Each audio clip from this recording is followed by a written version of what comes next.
வணக்கம், welcome to ஜான்சிமிஸ் kitchen. இன்றைக்கி ஜான்சிமிஸ் கிச்சனில் ரொம்பவே சூப்பரான ஒரு ஹெல்த்தியான ஒரு ஸ்நாக்ஸ் தான் இன்றைக்கி ரெடியாக இருக்குது. இது ஸ்வீட்டு. சொல்லப்போனால் எல்லோரும் இது ஒரு மைதா மாவில் அந்த மாதிரி செஞ்சுருப்பாங்க. ஸோ நான் கொஞ்சம் வித்தியாசமாக செஞ்சுருக்கேன்.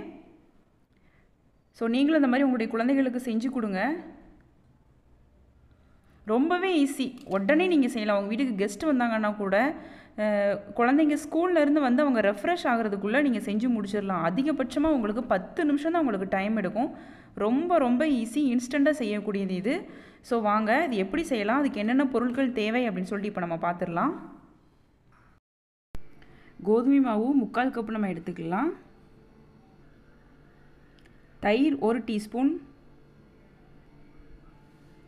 கார்ன் ஸ்டார்ச் 1 டீஸ்பூன் எடுத்துக்கலாம். பேக்கிங் சோடா 1/4 டீஸ்பூன், அதாவது 1/4 டீஸ்பூன் எடுத்துக்கலாம். Rose essence 1 teaspoon. இது ஆப்ஷனல் தான், நான் ஃப்ளேவருக்காக சேர்த்துருக்கேன். இருந்தால் நீங்கள் சேர்த்துக்கோங்க. ஸோ இப்போ இதெல்லாம் நம்ம மிக்ஸ் பண்ணிக்கலாம்.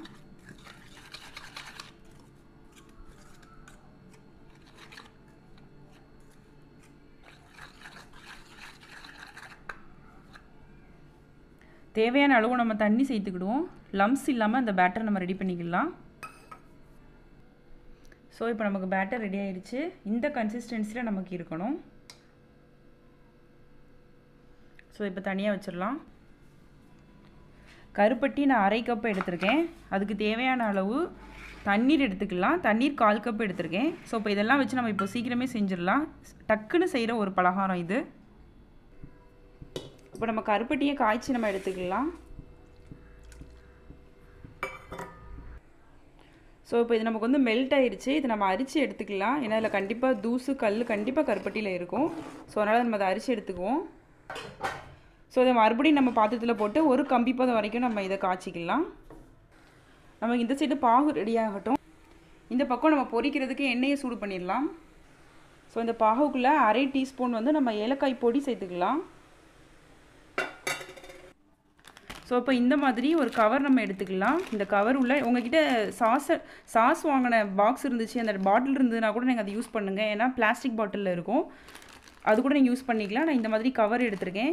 இது உள்ள நம்ம இந்த பேட்டரை உள்ளே போட்டுக்கலாம். ஸோ இந்த மாதிரி மேலே வந்து நம்ம ஒரு பேண்டு அப்படி இல்லைன்னா ஒரு கயிறு வச்சு நம்ம கட்டிக்கலாம். இந்த சைடு சின்னதாக ஒரு ஹோல் நம்ம போட்டுக்கிடுவோம். எண்ணெய் நல்லா சூடாயிருச்சு. ஸோ இப்போ நம்ம ஜிலேபி மாதிரி போட்டு எடுத்துடலாம்.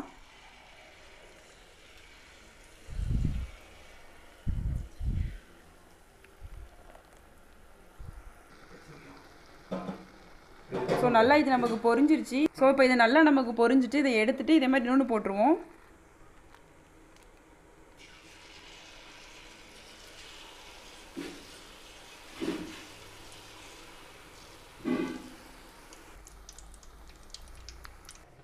இது வந்து நமக்கு ஒரு கம்பி தான் வந்துருச்சு. ஸோ இது நம்ம இப்போ ஸ்டவ்வை ஆஃப் பண்ணிடலாம். ஸோ இப்போ இந்த இன்ஸ்டன்ட் ஜிலேபி ரொம்பவே சூப்பராக ரெடி ஆயிடுச்சு. இது இப்போ நம்ம பாகுக்குள்ளே போட்டு தனித்தனியாக எடுத்து வச்சிடலாம்.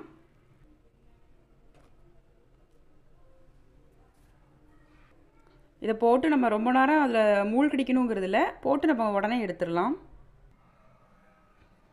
அவ்வளோதாங்க, ரொம்பவே சூப்பராக நம்மளோட ஜிலேபி ரெடி ஆயிடுச்சு. இது வந்து ரொம்ப ஆரோக்கியமானதும் கூட. ஏன்னா நம்ம வந்து சீனியில் செய்யலை, கருப்பட்டியில் தான் செஞ்சுருக்கோம். அது மட்டும் இல்லை, மைதா மாவு நம்ம யூஸ் பண்ணவே இல்லை, கோதுமை மாவு தான் நம்ம எடுத்திருக்கோம். அதனால் இது குழந்தைகளுக்கு கொடுக்கலாம். ரொம்ப ரொம்ப சத்து நிறைந்தது, ஆரோக்கியமானதும் கூட. இங்கே பாருங்கள், ரொம்பவே சூப்பராக நமக்கு ரெடி ஆயிடுச்சு. நல்லா கிறிஸ்பியாகவும் இருக்குது. நீங்களும் இது மாதிரி ட்ரை பண்ணி பாருங்கள். உங்களுக்கு என்னோட அந்த வீடியோ கண்டிப்பாக பிடிச்சிருக்கும் அப்படின்னு சொல்லிட்டு நான் நம்புகிறேன்.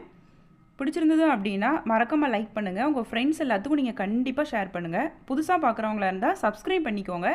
பக்கத்தில் இருக்கிற பெல் சிம்லேயே கிளிக் பண்ணிக்கோங்க. அப்போ தான் நான் போடுற வீடியோஸ் வந்து உங்களுக்கு உடனுக்குடனே நோட்டிஃபிகேஷனாக வரும். நான் இன்னொரு நாள் இன்னொரு வீடியோட உங்களை மீட் பண்ணுறேன். தேங்க்யூ.